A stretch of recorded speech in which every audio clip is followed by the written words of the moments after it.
We're going to take money and invest it in clean energy jobs in America. As we work toward achieving a clean energy economy with net zero emissions by 2050. It is imperative that we act quickly and together for a diversified, resilient, and clean energy future. We can do this.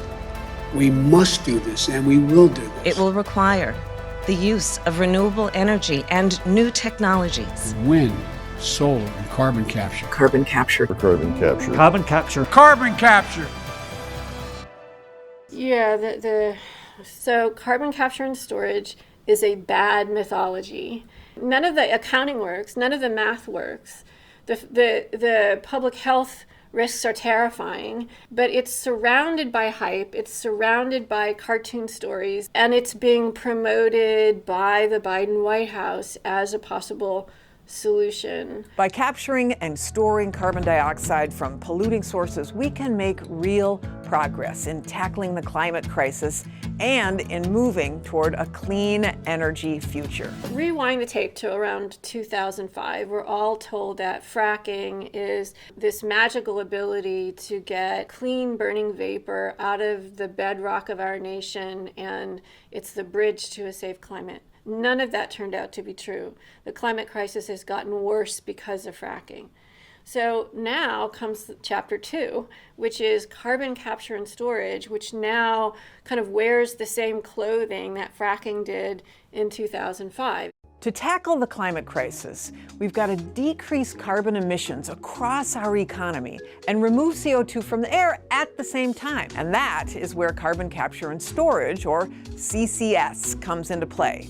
What carbon capture and storage is a complex set of machines that is attached to a smokestack where carbon dioxide is being emitted, and it captures that CO2. And it can do it in a variety of ways. Sometimes it uses filters, sometimes it uses solvents, but the idea is you're pulling CO2 out of the emission stream, and now you've captured it. So problem one, it's going to increase the energy just to run the machinery by 20%. So you have to burn more and make more carbon to run the machinery to capture the carbon. That's problem number one. The second problem is when you do that, all of the other emissions that come out of the smokestack, whether it's an ethanol distillery, a petrochemical plant, or a power plant, those also increase by 20%, but you're not capturing those. And we're talking about the kinds of air pollutions that kill people, right? We're talking about ground level ozone, which is smog. We're talking about ultrafine particles. We're talking about formaldehyde and benzene. And so these are chemicals that we know cause heart attack and stroke, that shorten lifespans, that are linked to childhood asthma, and are also linked to preterm birth being the number one cause of disability in the United States. And so the toxic air pollution breathed in by all the people who live around gets worse.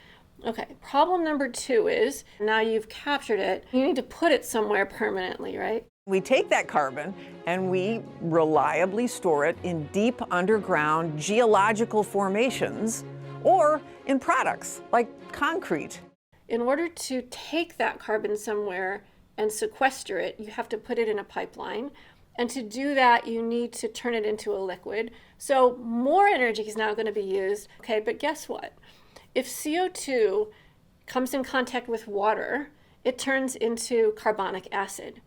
That means corrosion. So that means these pipelines have to be super expensive, lined with chrome. They can't be just any old like gas or oil pipelines. They have to be super fancy pipelines, and yet they still can breach. And we've seen it happen in a place called Sotartia, Mississippi. A pipeline actually ruptured, and the CO2 immediately turned from a liquid into a gas. People started having seizures. They were falling down.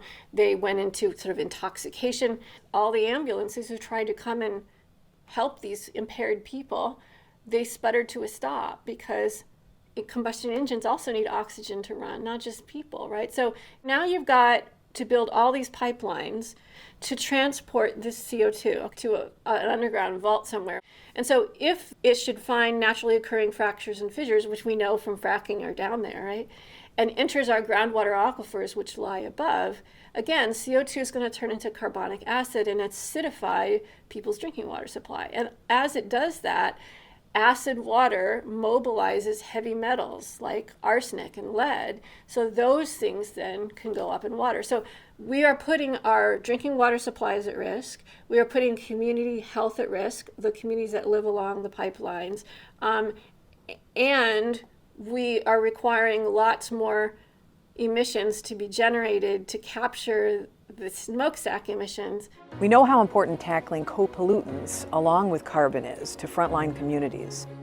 Ensuring that frontline communities are included in project decision-making from inception to deployment will be absolutely necessary to make sure we deploy this technology the right way. And then here's like the thing that adds insult to injury. 80% of the carbon that's captured isn't actually stored in a vault somewhere.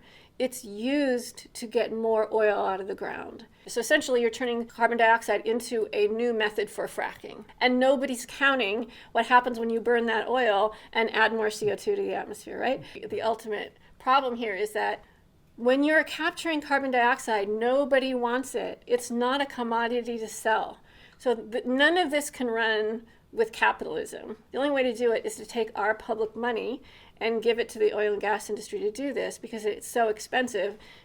They can't make money doing it on their own, right? Carbon capture and storage is an important tool we need to decrease our carbon emissions and to reach our net zero carbon emissions goal by 2050. And that is why the Department of Energy and the Biden administration are investing in carbon capture and storage projects across the country. Carbon capture and storage is ultimately a publicly funded sewer system for the oil and gas industry. That's what it is. It's not a solution. It shouldn't be accepted as a solution.